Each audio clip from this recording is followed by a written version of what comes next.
Frecuentemente hablamos no solo en las redacciones de los canales de televisión u otros medios tradicionales, sino también en los trabajos, en distintos lugares de ocio, sean en un lugar social, sea en casa, el rol de las redes sociales, lo que pasa con los medios de comunicación, y nos pareció interesante poder compartir una serie no de reflexiones, sino de datos duros sobre lo que está pasando con el mundo de las comunicaciones, la prensa, y para conocer detalles vamos a ver datos del último sondeo de opinión de la consultora Analogías. Para eso vamos a dialogar con Marina Acosta, la directora de comunicación de la misma. Marina Lautaro de Canal 2 de Pinamar, ¿cómo estás? ¿Qué tal? ¿Cómo están? La verdad que venimos siguiendo los sondeos, por supuesto, vamos a repasar datos genéricos sobre cuestiones vinculadas con la política, el humor social, pero nos resultó realmente muy interesante conocer este nuevo segmento que ustedes introducen, y quiero saber por qué decidieron introducir lo que pasa con la mirada y el comportamiento de la sociedad en relación a los medios y a las redes sociales. Bueno, en realidad es una preocupación que nosotros venimos teniendo desde inicios de la pandemia, cuando, bueno, recordarán ustedes en el contexto de ese aislamiento tan duro, ¿no? El aislamiento social tan duro, tan restrictivo por el que tuvimos que atravesar ante una enfermedad totalmente desconocida, no solamente para nosotros, sino también para el mundo, donde creímos, ¿no?, que los medios ejercieron un rol fundamental en el sentido de que se transformaron en, bueno, fuente de información de la ciudadanía por un lado, y también se convirtieron fundamentalmente, bueno, los servicios de mensajería como WhatsApp o las redes sociales también en instrumentos que le permitieron a la gente, ¿no?, estar contactados, comunicados con amigos, familiares, frente a la imposibilidad, ¿no es cierto?, del acercamiento físico, ¿no?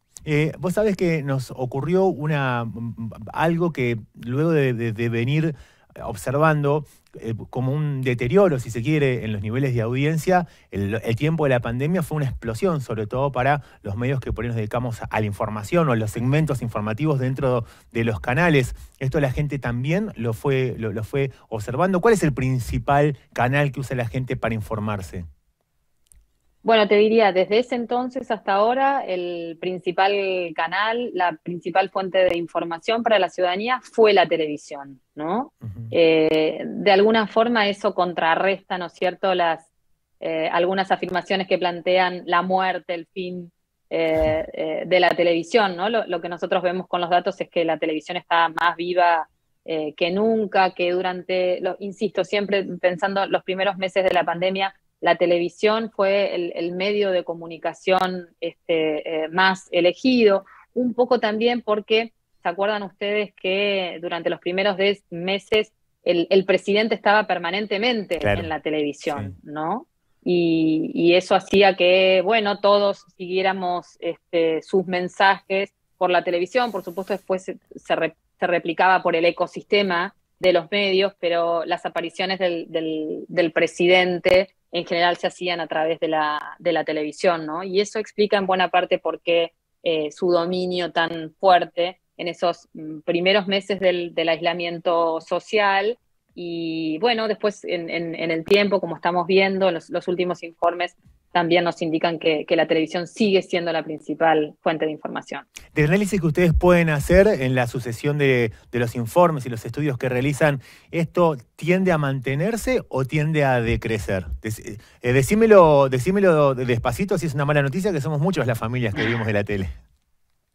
No. Además de decir que está más viva que nunca, vemos que hay una regularidad, digamos, en su consumo, lo que nos lleva a plantear claramente que va a seguir siendo, ¿no?, por lo que estamos viendo, la principal fuente de información, porque incluso si ves cuál es la segunda fuente de información, que son los portales de noticias, ¿no?, los portales de internet, podríamos decir, tenés la televisión como principal fuente de información, tiene un 37%, y cuando vas a ver el dato de los portales de noticias, que es la segunda fuente de información, ese porcentaje cae a 20%, ¿no? Con lo cual ahí ya tenés una clara diferencia. Vienen luego las redes sociales y la verdad que los escuchamos incluso no solo la gente de la industria, cuando hablas de lo que es la torta publicitaria, sino en la calle.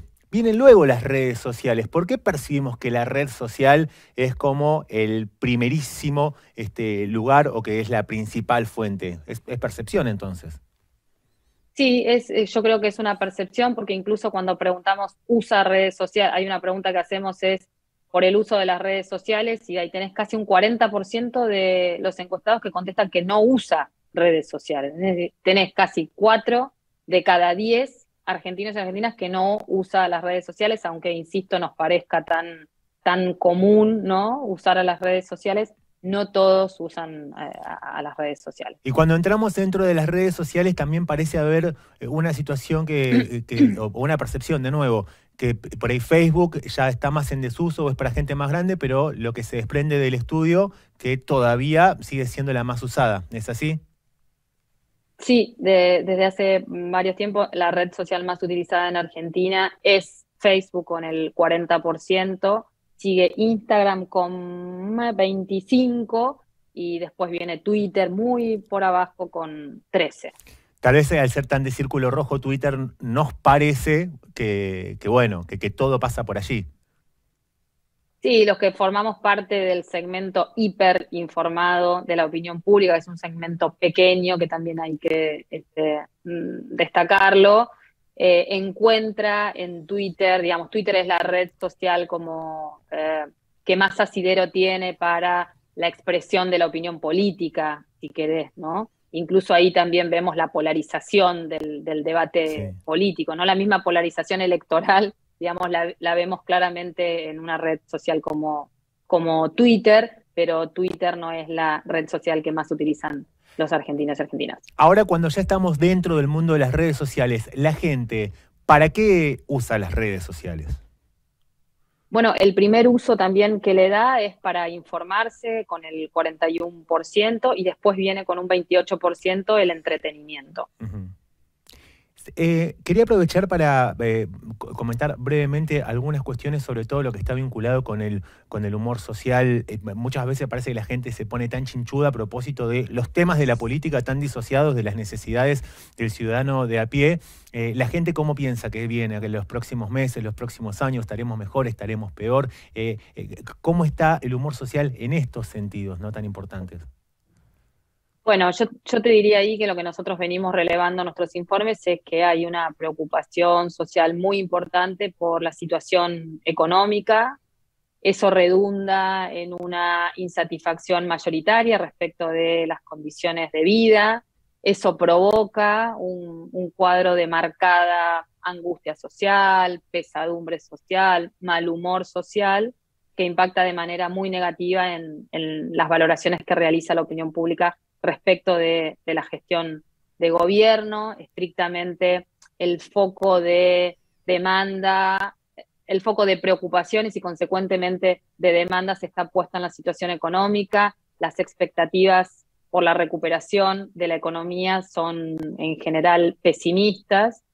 La gente valora también de manera muy negativa la política económica que está trazando el gobierno y no ve que, bueno, esta recuperación en los índices, ¿no es cierto?, de la macroeconomía o de la actividad económica que se registraron el año pasado, estén llegando a los bolsillos, ¿no? Con lo cual también hay una preocupación por el deterioro del poder adquisitivo de los ingresos reales. Que tampoco se traduce en expectativas o una mirada valorativa del arco opositor, que tienen por ahí las mismas internas, por ahí con mejores modales, pero que el oficialismo, ¿ocurre una cosa así?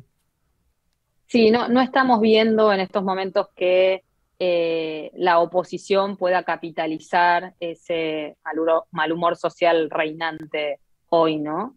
Porque, bueno, también allí, digamos, la coalición de gobierno tiene su tensión, está experimentando su propia tensión, y la coalición, digamos, opositora también está viviendo sus propias internas, ¿no? En esa ecuación, la oposición, insisto, por ahora no vemos que haya podido capitalizar el mal humor social. Súper interesante, nos parecía, no tanto de color, sino para echar un poco de luz sobre temas que hablamos tanto, y es bastante sorprendente cuando vamos a los datos duros, por lo menos los que han tomado ustedes. Mariana, te agradecemos como siempre la gentileza del diálogo. Por favor, gracias a ustedes, Lautaro, que estén bien. Nosotros, como siempre, aparte, a propósito de lo que nos dicen desde Analogías, que nos miren por la pantalla del canal, les sugerimos que se suscriban a nuestros canales y nos sigan en redes sociales para estar informados sobre lo que ocurre en Pinamar y la región las 24 horas. Chao.